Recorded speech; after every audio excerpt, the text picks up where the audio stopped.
All right, there we go. Camera problems. I think it's freezing up on me after all these weeks with it here in Boston. We are Copley Square here. You see the library.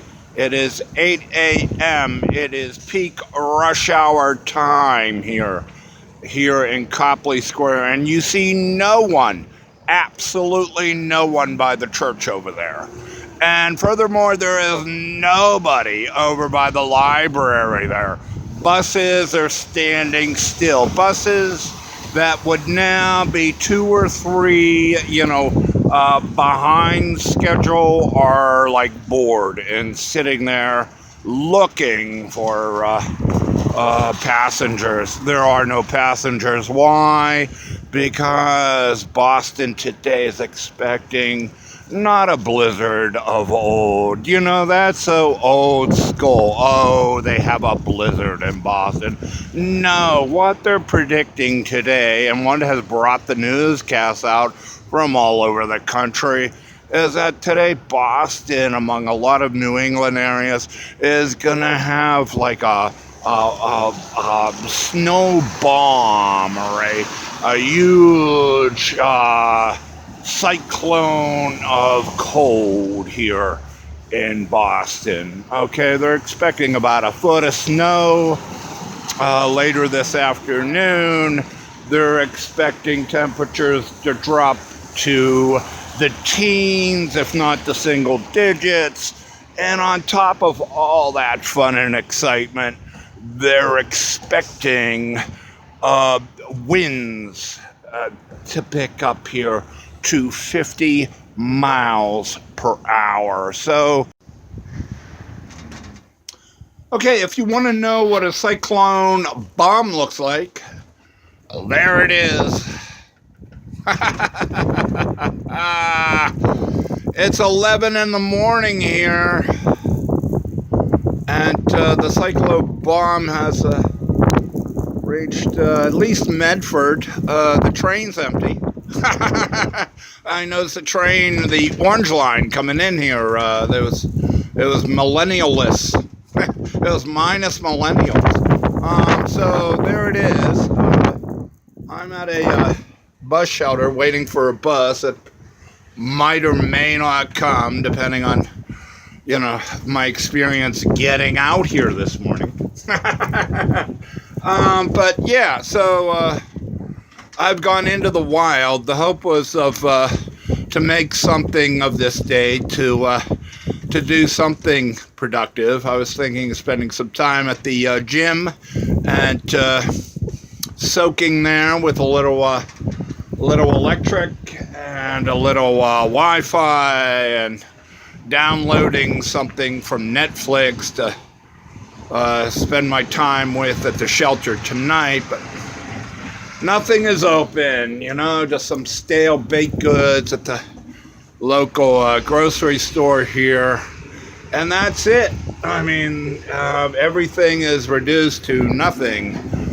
Very low visibility if you're looking for a bus or a train, and even lower visibility if you're looking for any good fresh baked goods or anything useful that you want today. So I'm gonna shut it down and do like the locals do and hunker down in some place of shelter, probably at the shelter. Okay, so that's it. There's your cyclone bomb.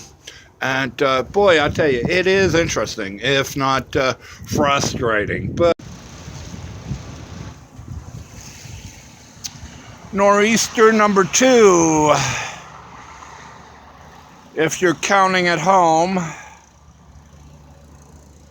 or bomb cyclone number 2. I think this nor'easter became a bomb about, it became a bomb when I stepped outside the shelter. The polar vortex has made its way to Ohio. The heat is over, and now comes the cold. and the precipitation here. We are in, no, this is Oklahoma Street here in University Square, right outside of part of University Heights or Cleveland Heights. It's near Cleveland Heights, suburb outside of downtown Cleveland. And we are here. The snowstorm that's been people have talked about and been on TV and radio for at least a week now is finally hit. And I'm sort of reminded of the lady that I met back in Connecticut who said, you know, I don't have to go out unless I want to go out. It's that kind of day here on the 19th of January here. A lot of people feel they have to go out, I guess. You know, so the cars are here, the traffic's here, street lights are still working. Little trouble with the buses this morning, but before the snow, hey, it's fun for all. But the cars are out, and the people are out. It's a Saturday here, and people are not going to be penned into the house when they can be penned into their cars. So, you know, that polar vortex that brought this unusual weather on us for the past 5 years and looking forward to the next 25 continues as people continue to burn those fossil fuels and keep heating up that atmosphere, as well as the ocean, I might add, which also plays a role in kind of changing the weather. Talk to the people out west in California, you know, mention their children, the El Niños. You know, they'll tell you about some wonderful weather in the winter they had out there because of warm, unusual weather in the ocean.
Much prefer snow to rain.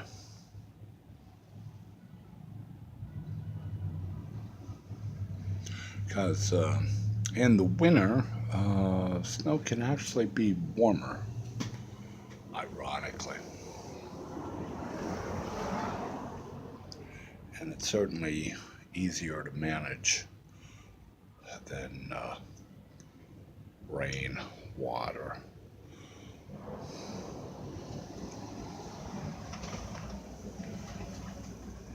And it kind of insulates everything.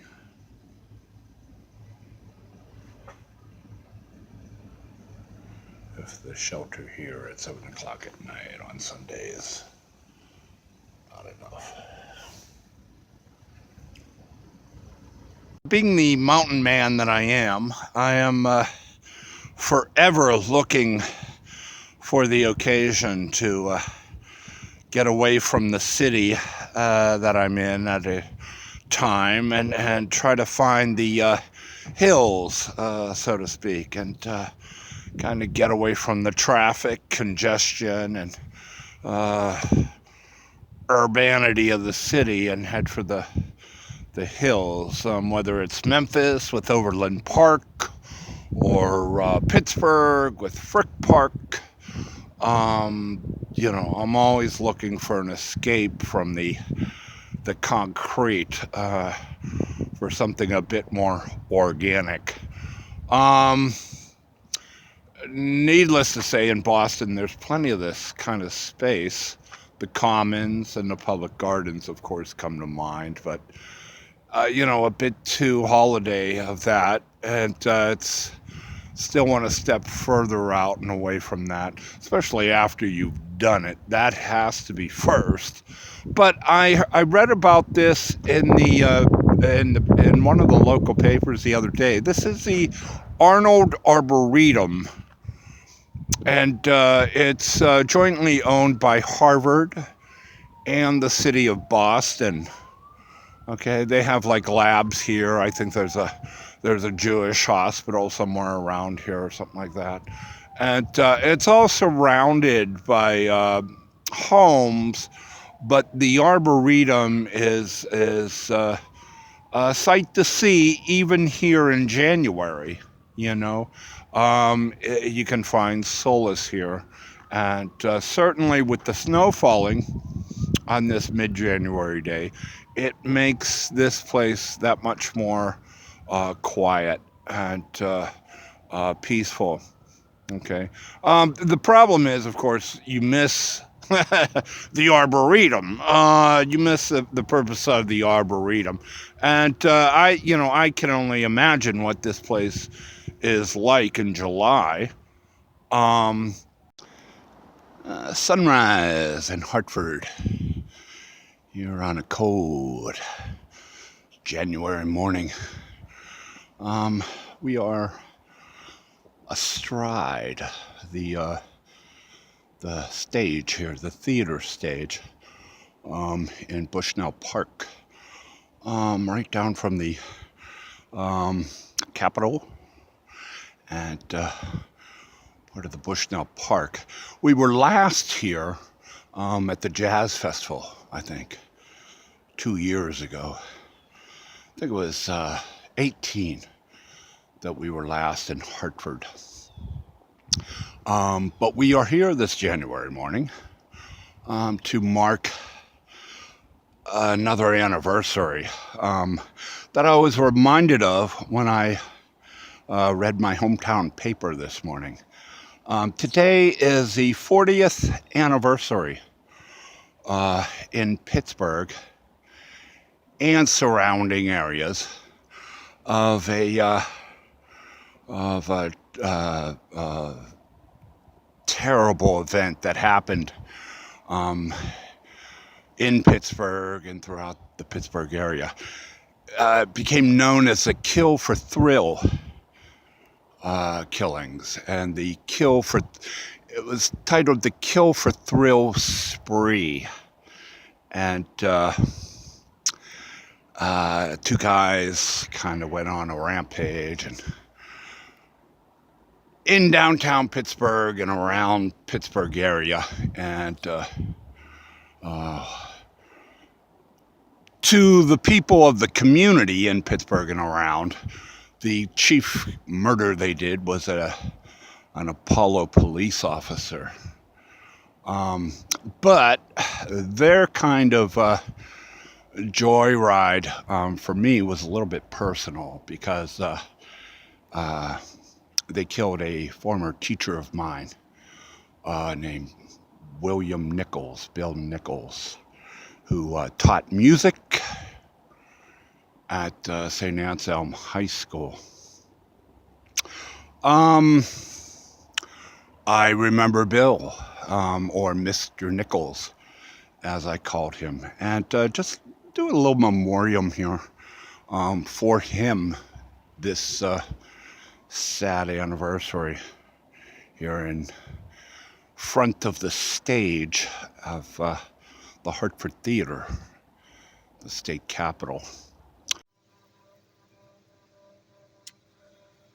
Can't win to lose here, Tennessee. No zipliners. Now no tubers up here on Ober-Gatlinburg. It's really not much going on here. with a ton of activities to do. um, Sad to say, there seems to be more adults up here than children this day. Ober Gatlinburg.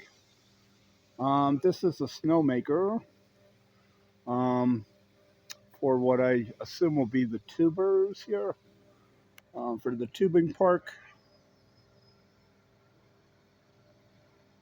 We got some people on the coasters. We got some guys on the coasters there. But, that stuff you can really get done on the first floor um, at Pigeon Forge or whatever here of Smoky Mountain Magicville. Ober seems to me, I could be wrong, seems to be more geared to the younger crowd, the younger people, the smaller people, whereas Anarchista seems more suited with games and such for the bigger people. They have sporting activities up there too. But I like taking the tram up here because I wanted the views of the mountain, and they are spectacular. So you got a lot of things to do here, but just nothing really happening.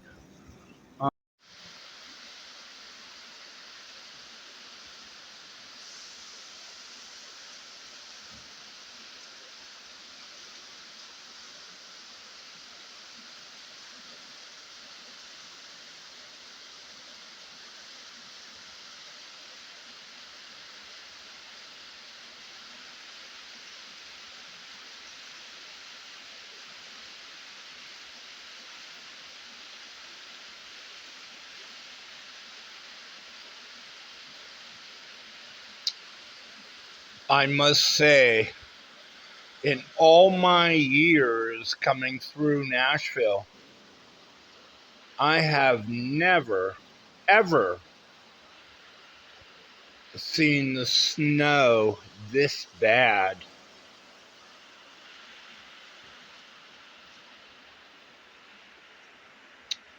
I am behind the Kroger uh, uh, store in the Belmead parking lot here, and it this snow that you see, these flurries, it has not stopped since 5 o'clock, 6 o'clock this morning.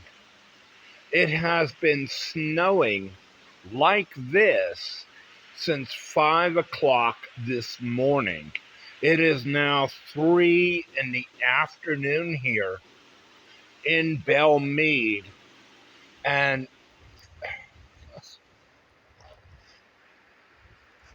it's just more and more and more snow. I have never, ever seen it like this bad in my times in Nashville.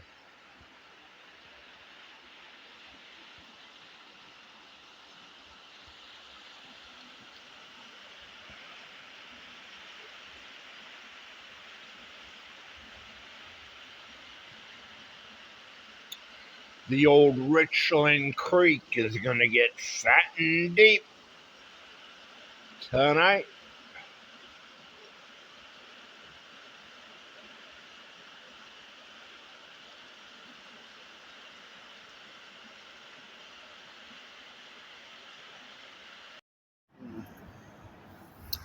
My sister wrote me the other day and asked me how my feet and leg were doing, the cellulitis. My brother also wrote that day and said, I should get that front tooth fixed because it kind of looks unsightly. You kind of look like you should be playing banjo on some porch in Deliverance or something. Never answered them because I was down with the cold. I got in Nashville waiting for buses that did not show up or that passed me by.